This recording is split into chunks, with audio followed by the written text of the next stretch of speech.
yang paling menarik, antara jeda lail ke fajar, ada waktu singkat menjelang fajar, disebut dengan sahar. Jamaknya ashar. Asharun. Ya, ini jamaknya. Jadi ini bentuk tunggalnya saharun. Ingat, jangan salah baca ya. Ini ada sihrun, ada saharun. Itu beda. Ya, ini disebut dengan saharun, jamaknya asharun. Kita kembalikan ke sini. Sahar adalah waktu singkat menjelang fajar.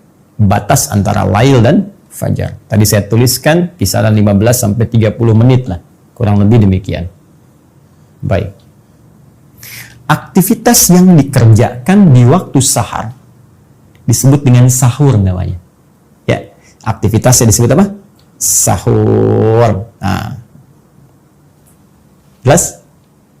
Baik, jadi ketika Nabi dalam hadis sahih mengatakan tasahharu fa inna fis sahuri barakah.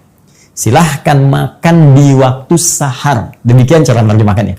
Ya, makanlah kalian di waktu sahar. Ya, di waktu sahar. Nah, sehingga dipopulerkan makan sahur, makan sahur, makan sahur, sahur, sahur, gitu ya. Nah, sahur itu artinya makan yang ditunaikan di waktu sahar.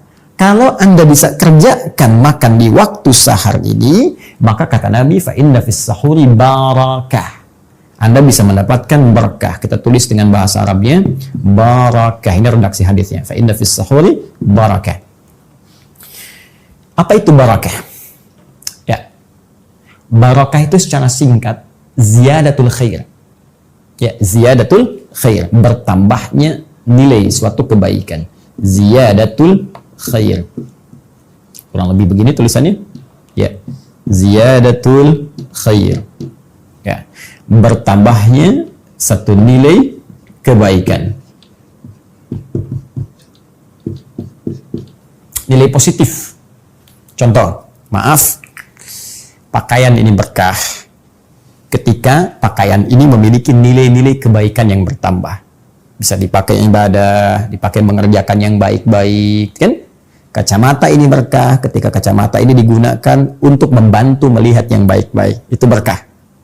Harta itu berkah ketika harta mampu dikelola dan digunakan untuk bisa mendapati yang baik-baik. Itu berkah namanya. Ya, sedikit tapi berkah. Sedikit terlihatnya tapi manfaatnya banyak. Itu berkah namanya. Di sini Nabi katakan ada makan yang berkah. Ada yang makan di waktu sahar yang saat dikerjakan akan menambah nilai-nilai kebaikan yang mampu kita kerjakan. Nah, apa rahasia di balik kebaikan itu? Mari kita gali beberapa bagian menurut paparan di antara para ulama-ulama kita. Satu, dari aspek fisik. Ya. Lebih tepatnya aspek kekuatan fisik. Orang yang makan di waktu sahar yang disebut dengan sahur itu, ya, misal kisaran 15 sampai 30 menit sebelum azan berlangsung, sebelum waktu fajar tiba, itu dari segi kekuatan fisik akan lebih kuat, dia bisa menahan lapar dan haus, ya? Karena lebih kecil durasinya sampai ke maghrib dibandingkan dengan orang yang makan di waktu lebih awal dibandingkan waktu sahar. Jadi kalau ada orang makan jam 3 misalnya, 03, ya, 03:00. Jadi kalau mengacu pada konteks penamaan ini secara bahasa dan rumus Nabi, sebetulnya kalau waktunya jam 3, fajarnya jam 4.35, ini belum bisa disebut makan sahur. Ini disebut makan lail namanya. Makan malam-malam. Ya. Jadi kalau ada dari masjid jam 3 bilang sahur, sahur, Anda bisa bilang belum. Tapi mungkin bukan itu. Maksudnya mengingatkan dari masjid. Ayo cepat siap-siap mau sahur di waktu sahar. Ya. Nah, kita hitung sekarang. Anda makan jam 3. Maghrib misalnya sekarang jam 17.50. Tuh. Berapa jam bisa menahan lapar ke sini? Ya? 14 jam 50 menit. Kalau kita mau fair kemudian tinggal dikurangi saja. Cukup lama kita tahan. Tapi kalau Anda jadikan jam 3, makan jam 4 misalnya. Naik 1 jam. Atau 4.10 misalnya. Anda tinggal kurangi saja. Maka durasi untuk menahan lapar itu dan durasi untuk mengumpulkan tenaga dalam tubuh kita itu semakin pendek waktunya berbanding dengan terbalik semakin kuat tenaga kita, karena aktivitas yang kita tempuh disuplai dengan tenaga yang cukup dengan waktu yang cukup singkat dibanding sebelumnya. Maka energi itu yang bisa kita gunakan untuk banyak beribadah. Baca Qurannya enak, zikirnya enak, risetnya enak, kan? Beraktivitasnya enak. Tapi kalau lebih dini Anda makannya, maka energi kita akan banyak terkuras. Mikir sesuatu terkuras, berjalan terkuras. Kalau sudah banyak terkuras, maka persamaannya energi banyak keluar, lemah keadaan fisik kita. Ini yang menyebabkan banyak orang sering banyak istirahat, ingin tidur, ya. Beda antara tiduran dengan tidur, itu berbeda. Tiduran mungkin singkat, 5 menit itu tiduran, tapi 50 menit itu tidur namanya. Saya mau tiduran dulu, tapi 1 jam tidur namanya itu. Jelas ya? Nah, ini yang ingin saya tekankan. Satu ini. Yang kedua, teman-teman, keberkahannya, nilai kebaikannya ada pada satu rahasia besar yang langsung diisyaratkan dalam Al-Quran, bahkan dikuatkan oleh Nabi SAW, bahwa waktu sahar ini waktu yang sangat istimewa dan waktu yang sangat mustajab untuk dikabulkannya doa. Ya. Bahkan Allah langsung menyampaikan, ibadi, hambaku, siapa yang meminta kepadaku, aku berikan. Siapa yang bermohon, aku kabulkan. Man istaghfara li, siapa yang istighfar, minta ampun kepadaku, ghafartulah, aku ampuni semua dosa-dosanya. Maka tidak ada yang paling indah ketika Anda makan misalnya. Ya, Anda makan jam 4, 15 menit cukuplah paling lama. Jangan banyak ngobrol-ngobrol. Waktu sahur bukan untuk diskusi. Ya kan? Anda selesaikan makannya 15 menit, ada sisa 15 menit sebelum fajar. Anda bisa perbanyak doa kepada Allah Subhanahu wa taala. Duduk bersama keluarga. Ajak sama-sama. Minta sama Allah. Mau minta apa? Ya Allah, angkat wabah yang tengah kami hadapi saat ini. Ampuni dosa-dosa kami jikalau kami banyak salah. Yang dengan kesalahan itu banyak ujian yang sulit kami hadapi saat ini. Walaupun kami mampu, ya Allah, dengan keyakinan kami bahwa Engkau tidak mungkin menurunkan ujian kalau kami tidak mampu mengatasinya. Minta. Ya Allah, kami mohon jadikan keluarga kami keluarga penghafal Al-Quran. Ya Allah, jadikan kemudahan bagi ayahanda untuk mencari rezeki. Berikan kesabaran pada keluarga ketika diuji dengan persoalan-persoalan yang tengah kami hadapi. Minta. Itu waktu yang paling indah. Nah, jika ada satu tawaran 15 menit atau kurang dari itu, kemudian Anda diberikan kesempatan memohon dan saat itu akan dikabulkan. Kira-kira Anda mau minta apa? Waktunya hanya 15 menit atau kurang daripada itu. Anda silahkan minta. Apapun yang Anda minta akan dikabulkan. Ini mirip, Anda diberi waktu 15 menit, kasih uang nih, 10 miliar. Mau beli apa aja silahkan. Hah?